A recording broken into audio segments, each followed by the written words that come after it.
Bon ben voilà les gars, on essayait d'oublier Marcelino, mais on va recroiser sa route pour les huitièmes de finale de Ligue Europa. Olympique de Marseille, Villarreal, c'est l'affiche qui nous attend et on va l'évoquer dans cette vidéo. Bonjour à tous et à toutes les amis, j'espère que vous allez bien. On se retrouve aujourd'hui pour une nouvelle vidéo avec un programme assez marseillais. Comme tu as pu le voir, j'ai pas pu faire le débrief d'Olympique de Marseille-Shakhtar, donc on va le faire brièvement. On va évoquer cette affiche, donc OM Villarreal. Et pour conclure, la vente de l'OM. Voilà, hein. Jérôme Roten, les médias saoudiens, on entend beaucoup de choses et j'ai envie de pousser un coup de gueule dans ce dossier-là. Voilà les gars pour le sommaire. Avant qu'on attaque, maintenant c'est à vous de jouer. Likez la vidéo si c'est pas encore fait. Abonnez-vous et surtout, dites-moi ce que vous pensez de tout ça dans l'espace qui vous est réservé en commentaire les gars. Vous connaissez la chanson, plus vous êtes nombreux à le faire, plus vous allez m'aider pour le référencement sur YouTube. Donc voilà les gars. Avant qu'on attaque, grosse dédicace à Nounours sur Snap. Voilà, Nounours il a pris une mauvaise nouvelle. Il a un problème de santé, en espérant que ce soit pas trop grave, que l'OM puisse te retourner le sourire. En tout cas, c'est bien parti avec cette victoire face au Shakhtar. Mais sache que mon frérot, moi et le peuple marseillais et toute ma communauté de frérots, on est avec toi dans cette épreuve, mon frère. Mais faut être fort. Donc voilà, mon frérot. Premier sujet de la vidéo, un petit débat. Un petit débat sympathique que j'ai à vous proposer. Alors sur Snapchat, j'ai quelqu'un qui me suit, qui m'a demandé d'aborder ce sujet. Le débat éternel. L'éternel débat. Mathieu Valbuena vs Dimitri Payet. Alors moi, sur ce sujet-là, j'ai mon avis bien tranché. Et pour moi, il y a plusieurs critères qui rentrent en compte pour définir qu'un joueur est une légende. Le premier, les trophées gagnés par les joueurs et ce qu'ils ont accompli durant leur passage à l'OM. De ce côté-là, avantage Valbuena parce qu'avec Didier Deschamps, il aura gagné des trophées à l'appel, là où Dimitri Payet n'aura pas remporté le moindre trophée. Le deuxième critère à prendre en compte, euh, c'est le talent naturel du joueur. De ce côté-là, avantage Dimitri Payet, le mec, c'est en lui, il est au-dessus de la moyenne. Là où Mathieu Valbuena, tu sens qu'il a beaucoup travaillé pour atteindre le niveau qu'il a atteint. Mais si Dimitri Payet avait l'hygiène de vie de Mathieu Valbuena, waouh, hein, parce que Payet à West Ham, il faisait flipper. Et l'Euro 2016 qu'il fait, Payet, ce qui lui a manqué, c'est l'exigence vis-à-vis de lui-même. Tu vois, Alexis Sanchez, 34 ans, la saison dernière, il te sort une grosse saison parce que c'est son métier, le football. Donc, de ce côté-là, le talent naturel avantage Dimitri Payet. Et pour conclure, le dernier critère à prendre en compte et selon moi le plus important, la fidélité vis-à-vis de son club. Et de ce côté-là, avantage Dimitri Payet. Quand tu penses fidélité, tu es obligé de prendre en compte le passage de Mathieu Valbuena. Ça ternit l'histoire. Je vais vous poser une question, vous me répondez honnêtement. Est-ce que vous pensez que les supporters de l'AS Roma, ils auraient aimé Francesco Totti, ils le considéraient comme c'est une légende aujourd'hui, s'il avait porté les couleurs d'un autre club italien comme le Milan AC, comme l'Inter, comme la Juve? Je pense pas. Donc, pour vous répondre, lequel est une légende? Aucun des deux à mon sens. Voilà, c'est deux joueurs qui ont marqué l'histoire récente du club, mais pour moi une légende, c'est Papin, c'est Waddle, c'est Djiméco, c'est des mecs qui auront fait gagner l'OM au plus haut niveau, Ligue des Champions, nationale. Donc voilà, ce que je pense maintenant. Dites-moi ce que vous pensez de ce débat en commentaire. Deuxième sujet de la vidéo, écoutez, on va débriefer cette rencontre face au Shakhtar Donetsk. Alors là, la première chose que j'ai envie de vous dire, c'est qu'en un match avec Gasset, pardon, on en a vu plus qu'avec Gattuso et Marcelino réunis. On a vu du spectacle, on a vu des buts, on a éliminé une équipe de niveau Ligue des Champions. Donc ça me rend optimiste pour la fin de la saison, même s'il faut absolument pas s'enflammer. Les 3 points à retenir selon moi, après cette rencontre. Et j'ai décidé d'être bref, parce que voilà les gars, hein, vous avez déjà entendu d'autres youtubeurs comme Frankie Foot, La Famax, Steve, que je lui passe le bonjour, le beau fixe. Voilà, ils ont tous sorti leur débrief. Donc je vais pas répéter ce que vous avez entendu ailleurs. Mais les 3 points à retenir selon moi après ce match, ben, premièrement, ça peut paraître tout con, mais la victoire et donc la qualification pour le prochain tour de Ligue Europa. C'est indéniable. T'as cassé la mauvaise dynamique dans laquelle t'étais. Maintenant, il faut s'appuyer sur ce qu'on a fait de bien sur ce match pour le reste de la saison. Le deuxième point, ben écoutez les gars, c'est le mental de nos joueurs. Faut pas oublier qu'on prend un but assez tôt dans la rencontre, que t'as un vélodrome qui est hostile vis-à-vis des joueurs et des dirigeants. T'as un contexte quand même c'est dur, hein. Mais malgré tout, nos joueurs, ils ont trouvé les ressources nécessaires pour inverser la vapeur. Donc le mental de nos joueurs sur ce match, c'est ça. Et le troisième point, c'est peut-être le plus important avec la qualification, le sans faute de Jean-Louis Gasset depuis son arrivée. Alors déjà, il y a son discours que j'ai aimé, où il a mis les joueurs face à leurs responsabilités. En gros, il leur a dit qu'ils ont fait de la merde, et s'ils veulent se sortir de cette merde-là, il faut qu'ils fassent plus les uns pour les autres. Tu vois, c'était un discours fédérateur, et en très peu de temps, il a remobilisé tout le monde, même les remplaçants, parce que Ismail Assar, il a fait une bonne rentrée. Verretou, bon, même si c'est un titulaire, il a fait une bonne rentrée. Cette victoire face au Shakhtar, c'est une victoire collective. Et je suis content pour Aubameyang, meilleur buteur de l'histoire de la Ligue Europa. C'est pas rien. Donc voilà les gars, pour ce que je vais retenir de cette rencontre, la qualification, le sans faute de Jean-Louis Gasset, et l'attitude et le mental de nos joueurs. Voilà. De ce côté-là, on peut rien leur reprocher. Première mi-temps, assez animé, on a eu du mal à rentrer dans la rencontre, on prend ce but peut-être un peu contre le cours du jeu, penalty largement évitable, mais c'est un but qui nous a fait du bien parce qu'il nous a mis dos au mur et ça a libéré les joueurs. Derrière, on a poussé, on égalise et la deuxième mi-temps, elle aura été globalement plus ennuyeuse, même si ça s'est emballé vers la fin avec les 2 buts marqués par nos Olympiens. Donc voilà les gars, ce que je vais retenir. Maintenant, on va changer de sujet puisqu'on va parler d'une personne qu'on connaît bien, qu'on déteste, qu'on ne voulait plus voir, mais qu'on va revoir au Vélodrome. Mais cette fois-ci, il portera le survêtement d'une autre équipe. Monsieur Marcelino. Alors, cette affiche déjà, j'ai envie de vous dire que c'est le moyen idéal de régler nos comptes avec Marcelino. Hein. J'ai pas oublié les gars ces déclarations où il te dit que notre club c'est un club qui régresse avec une petite histoire. Selon lui, à lui tout seul, il a un plus grand palmarès que notre club. J'ai pas aimé euh, sa façon de voir les choses sur son échec à l'OM. Aucune remise en question. C'est la faute à tout le monde, sauf de la sienne. Maintenant, on a tous sauté au plafond quand on est tombé sur Villarreal, parce que voilà, hein, c'est comme un derby maintenant. Hein. C'est comme un derby. Avec Marcelino, là, c'est comme un derby. Il faut pas perdre ce match. Mais il faut être objectif.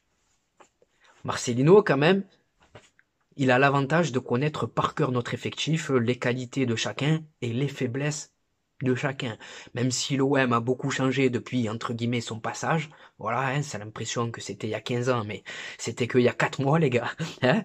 Donc, il peut peut-être nous faire mal, le Marcelino, nous jouer un vilain tour.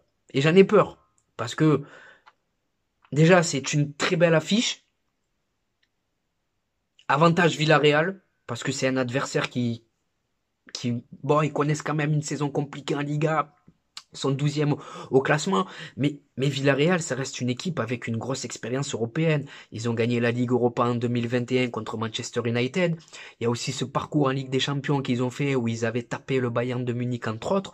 Donc, c'est une équipe, ou plutôt un club, qui va pas bien en ce moment, mais historiquement, voilà, la Coupe, la Ligue Europa, de temps en temps la Ligue des Champions, c'est leur truc. Donc de ce côté-là, ils auront peut-être l'avantage de gérer cette double confrontation. Ouais, voilà, c'est tout ce que j'avais à dire sur cette rencontre. Il faut être objectif, mais je pense que c'est largement jouable, les gars. Hein.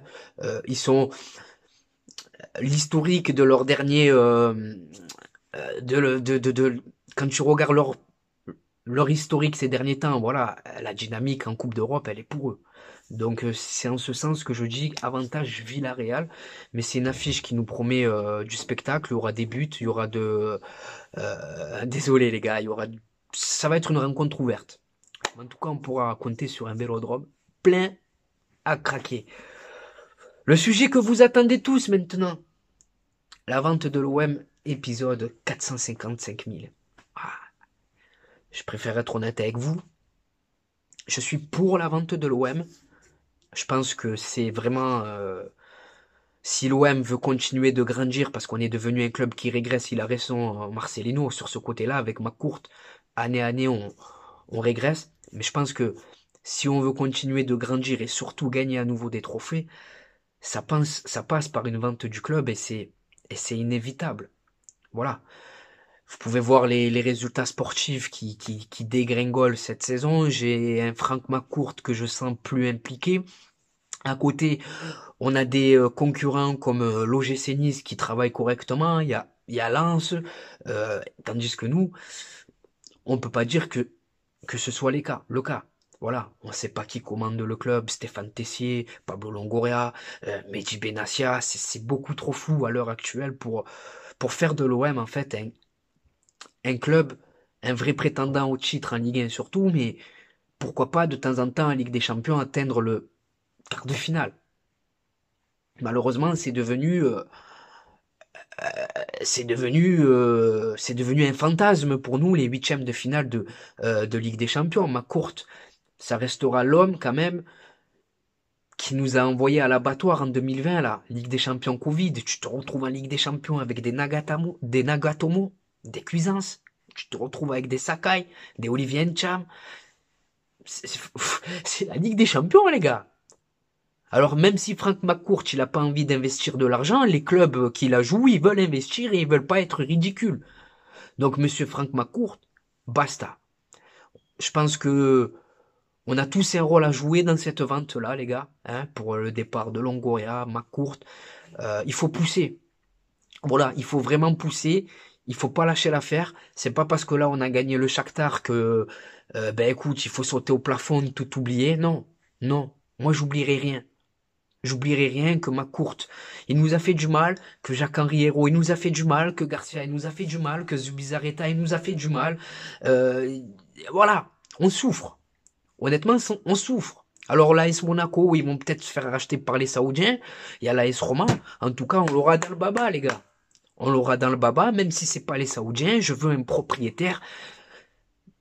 Je sais pas, même s'il il a pas l'argent du Qatar, mais voilà, un minimum ambitieux. Je mets de l'argent, je veux gagner des trophées, je veux pas vendre mes meilleurs joueurs.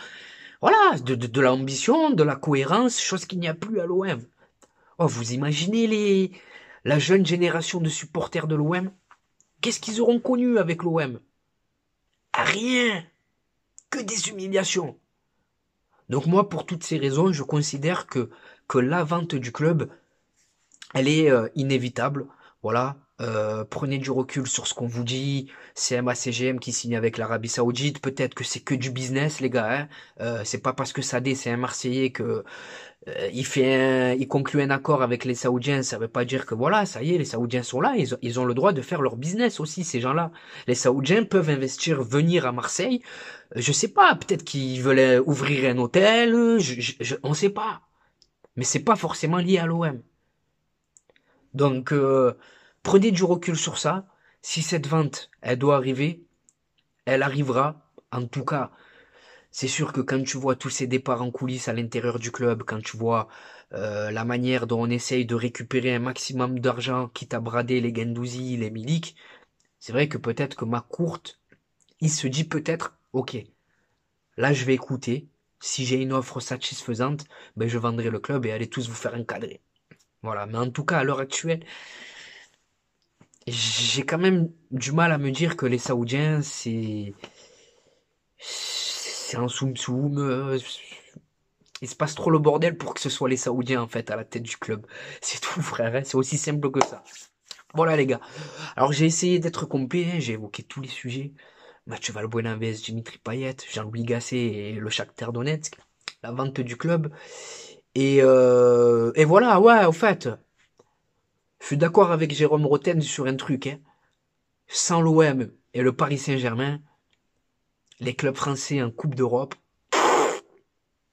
voilà. Même si en Ligue des Champions, ça a été compliqué pour nous, mais je peux vous dire qu'ils peuvent nous remercier les autres, hein, parce qu'ils vont aller la jouer, parce que nous on a fait le taf, parce que le Paris Saint-Germain ils ont fait le taf. Ah, tu regardes Lens, moi je suis déçu pour les Lensois quand même, hein. Les Lensois, il y avait largement la place face à Fribourg.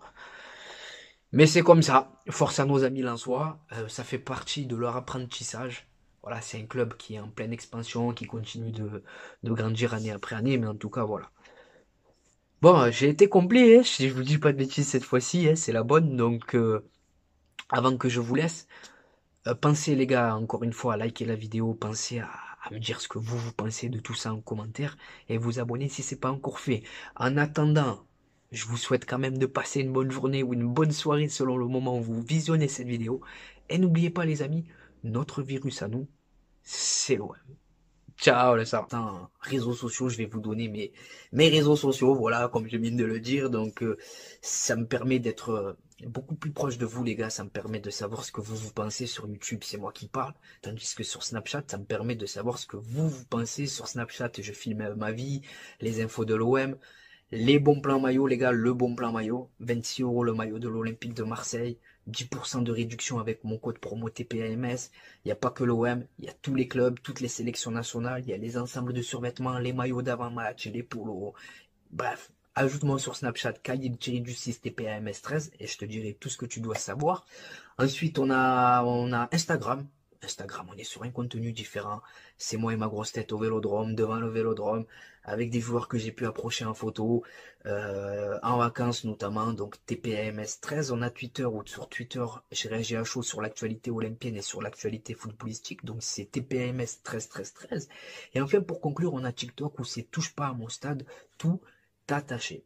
Donc voilà les amis, c'est pour vous, c'est cadeau. Maintenant c'est à vous de jouer, c'est à vous de contribuer au référencement de cette vidéo en la likant, en vous abonnant et surtout en me disant ce que vous pensez de tout ça en commentaire. C'était Khalilé de Touche pas à mon stade. Je vous souhaite de passer une bonne journée ou une bonne soirée selon le moment où vous visionnez cette vidéo. Et n'oubliez pas les amis, notre virus à nous, c'est l'OM. Ciao les amis. Bon match à la famille. Et bonjour à vous supporters marseillais, supportrices marseillaises, j'espère que vous allez bien. On se retrouve aujourd'hui pour une nouvelle vidéo et pas n'importe quelle vidéo.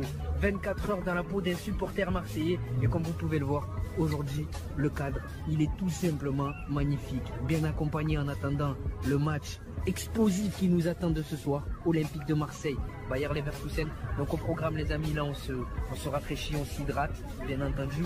Et juste après, direction le Vélodrome pour vous faire vivre l'ambiance exceptionnelle qui nous attend ce soir. Dans le stade Vélodrome, il y a une marée les gars, il y a une marée, c'est impressionnant. Le retour de l'Olympique de Marseille, t'en penses quoi? Allez l'OM les gars, tout simplement. Regardez les légende olympienne les amis, monsieur Charles de Bonneau.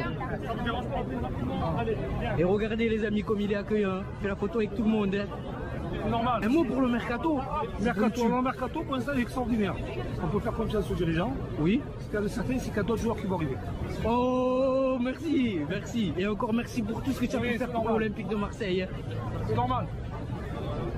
Exceptionnel les gars.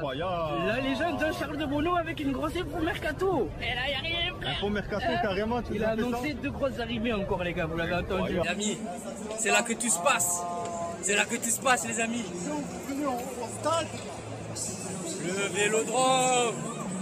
De retour à la maison les gars. Exceptionnel. Exceptionnel. La ferveur du rêve marseillais. Allez, on rataboue.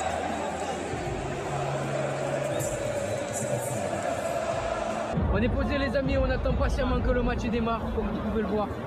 C'est magnifique les amis. Magnifique. Il y a les photos.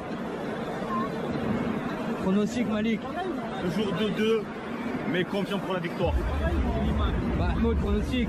Toujours 1-1. Change pas, match nul. Adal, pronostic. Exceptionnel les gars. Voilà, Imran Soglou. Ounahi.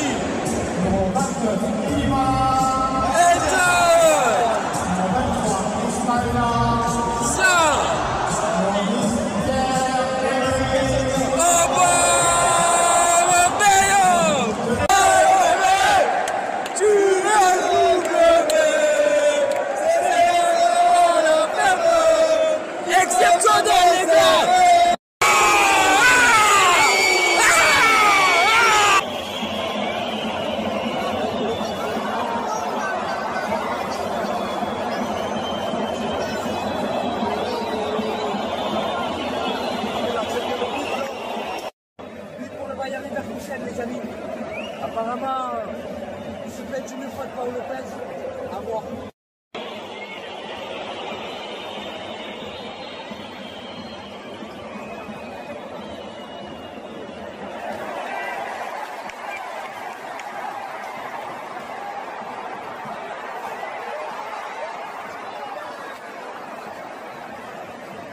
C'est la mi-temps les gars, pour l'instant on n'y arrive pas. Paul Lopez il te ménique, hein. Paul Lopez il te ménique, défensivement c'est fragile. Offensivement, bon, il y a 2-3 choses intéressantes.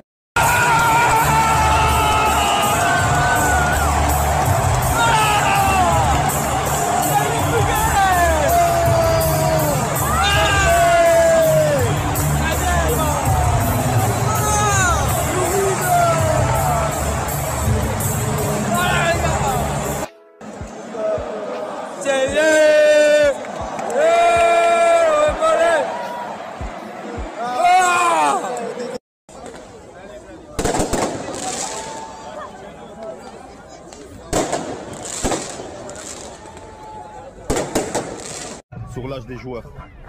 Mahmoud, Manu. Malik, t'as hâte d'être à ce soir ou pas? Je vois ça. Manu,